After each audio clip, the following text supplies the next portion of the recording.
उसका बेटा उससे कहीं कुछ आगे जाए, कुछ बेहतर बने। तो मेरी नज़म का अनुमान मैं अगेन आपको बताता हूँ। मैं ते पुत्रा पढ़ नहीं सकिया, विच स्कूला पढ़ नहीं सकिया। पुत्रा तू गल सुन ले मेरी, टावी ना तू आस दी ढेरी। मैं ते कुछ भी पढ़ नहीं सकिया, विच स्कूला वड़ नहीं सकिया। मैं ते कुछ भी पढ़ नहीं सकिया, विच स्कूला वड़ नहीं सकिया। वेले दे नाल लड़ नहीं सकिया, इलम दी पौड़ी चढ़ नहीं सकिया। दुनिया अगे खड़ नहीं सकिया, पर मैं हले हार नहीं मन्नी।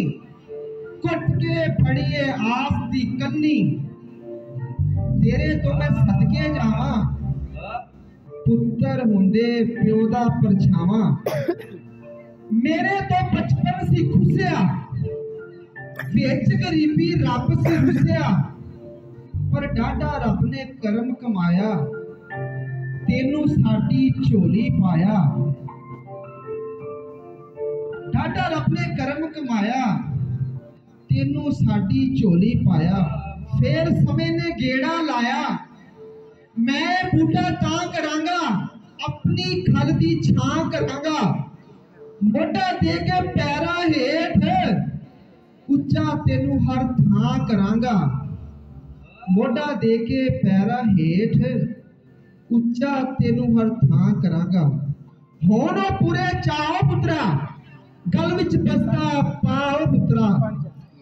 जे मैं दीवा बाल गया ते अंधेरा मेरे नाल गया ते अनपढ़ मैनू किसे नहीं कहना।